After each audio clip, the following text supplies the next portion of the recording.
আসসালামু আলাইকুম। আজকে কথা বলবো হচ্ছে বাইকে ট্যাঙ্ক স্ল্যাপিং বা স্পিড ওবল নিয়ে। এটা খুবই ডেঞ্জারাস একটা জিনিস, ট্যাঙ্ক স্ল্যাপিং বা স্পিড ওবল। এটা যে সবসময় শুধুমাত্র বাইকে হয় ব্যাপারটা তা না, এটা গাড়িতেও হতে পারে। ট্যাঙ্ক স্ল্যাপিং বা স্পিড ওবল হচ্ছে যখন আপনার বাইকের স্টিয়ারিং লেফট অ্যান্ড রাইট অনেক বেশি কাঁপাকাঁপি করে, নর্মালি তখন আমরা এটাকে বলি হচ্ছে স্পিড ওবল বা ট্যাঙ্ক স্ল্যাপিং। ইউজুয়ালি এটা বেশি হয় যখন আমরা বাইক হাই স্পিডে চালাই, তখন এটা হচ্ছে প্রাণঘাতী। সো এটা নিয়ে ডিসকাস করব। Let's start.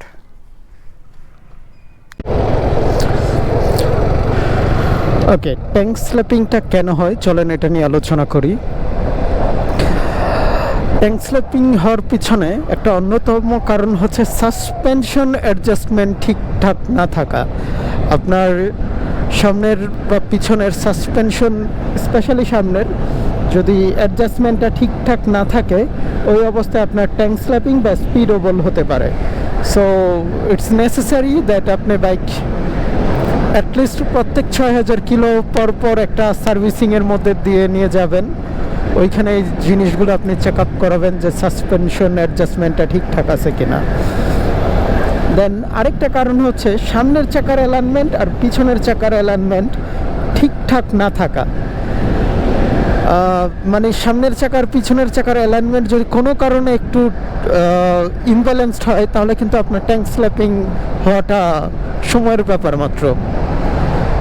দেন আরেকটা কারণ হচ্ছে অনেক সময় আমরা বাইক চালাই কিন্তু থ্রটলটা একদম মাত্রা অতিরিক্ত টম করে মোচড় মারি। এর ফলে যেটা হতে পারে, আপনার পিছনের চাকাটা অ্যাক্সেলারেট বেশি করবে, সামনের চাকা কম করবে। এর ফলে ট্যাঙ্ক স্ল্যাপিংটা হতে পারে। সো এই ধরনের ক্ষিপ্রতা থ্রটল অ্যাভয়েড করবেন। চেষ্টা করবেন ঠিক আছে নর্মালি স্পিড তোলার, কিন্তু একদম টপ করে মোচড় দেওয়াটা ঠিক হবে না। দেন আরেকটা কারণ হতে পারে টায়ার প্রেশার। তো টায়ার প্রেশারটা আসলে সবসময় মেনটেন করবেন। টায়ার প্রেশার বেশি বা কম হলে ট্যাঙ্ক স্ল্যাপিং হওয়াটা স্বাভাবিক। দেন আরেকটা কারণ হচ্ছে ধরেন ভিজা রাস্তা আমি একবার হালকা ট্যাঙ্ক স্ল্যাপিং অনুভব করছি, নট সিভিয়ার। সো ভিজা রাস্তায় আসলে আপনি যদি গাড়ি খুব বেশি হঠাৎ থ্রটলটা অ্যাক্সেলারেট করেন, আপনার ট্যাঙ্ক স্ল্যাপিং হতে পারে। এখন গেল তো এইসব কথা হচ্ছে ট্যাঙ্ক স্ল্যাপিং হয়ে গেলে কি করব। ধরেন আপনার সতর্কতার পরেও ট্যাঙ্ক স্ল্যাপিং হয়ে গেছে, ওই অবস্থায় আপনার যেটা করতে হবে, হাত কোনোভাবে হ্যান্ডেল বার থেকে ছাড়া যাবে না, কোনোভাবেই না। আর খুব বেশি যে শক্ত করে ধরতে হবে তা না, কিন্তু আপনি হাতটা হ্যান্ডেল বার থেকে ছাড়বেন না। এটা হচ্ছে প্রথম কথা। যতই ট্যাঙ্ক স্ল্যাপিং হোক, আপনি হাত ছাড়বেন না হ্যান্ডেল বার থেকে। ধরেন খুব বেশি ইমব্যালেন্স হয়ে গেছে, তখন আপনি 2 পা আস্তে করে মাটিতে নামাবেন।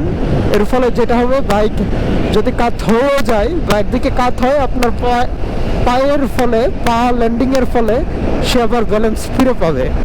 সো ট্যাঙ্ক স্ল্যাপিং বরাবরই একটা আতঙ্কের ব্যাপার, বাট এটাকে আসলে মানে আপনি যদি জানেন যে কীভাবে হ্যান্ডেল করতে হয়, সো কিছুটা প্রিপারেশন আপনার থাকবে ওই মুহূর্তে। আর এটা প্রিভেন্ট করতে ভালো একটা ডিভাইস আছে। ডিভাইসটার নাম হচ্ছে স্টিয়ারিং ড্যাম্পার, যেটা হচ্ছে এইখানে লাগায় বাইকের। তো স্টিয়ারিং ড্যাম্পার আপনি লাগাইতে পারেন। স্টিয়ারিং ড্যাম্পার ইউজুয়ালি দেখা যায় বাইকের 70 থেকে 80% কেসে আপনার এটা প্রতিরোধ করে, ট্যাঙ্ক স্ল্যাপিংটা প্রতিরোধ করে। সো এটা আপনি লাগাইতেই পারেন। এটা হচ্ছে লাইফ সেভিং একটা ডিভাইস। যদিও আমার এখানে লাগানো নাই, আমার প্ল্যান আছে লাগানো, যেহেতু আমি মাঝে মধ্যে এই রোড দিয়ে চলাচল করি, সো স্পিডিং করি। স্পেশালি আপনারা যারা স্পিড উঠান, তাদের জন্য it's a good to have. So এই ডিভাইসটা আপনারা নিতেই পারেন। যা গরম পড়ছে, মানে বাইক জোরে চালাচ্ছি কিন্তু বাতাস পুরো গরম, পুরো গরম বাতাস।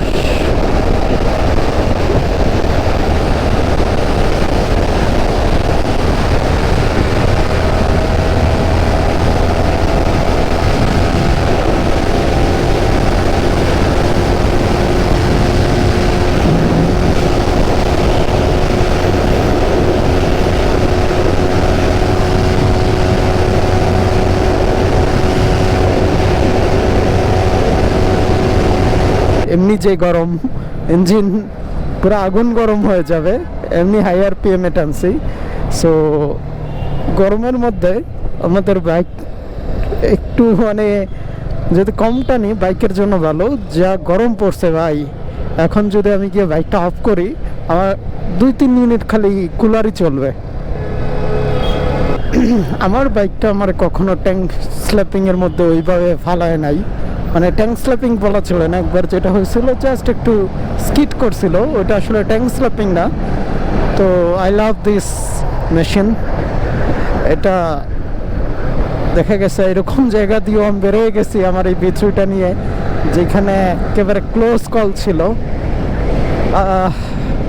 Thanks to the balance of this bike, মারাত্মক একটা ব্যালেন্স অ্যান্ড বুস্ট একটা কনফিডেন্স পাই যখন আমি আমার বাইকটা নিয়ে বের হই। এই গরমের মধ্যে এখন বাইকটা অফ করলেই টানা 2 মিনিট ধরে খালি ফ্যান চলতেই থাকবে, কুলিং সিস্টেমটা চলতে থাকবে।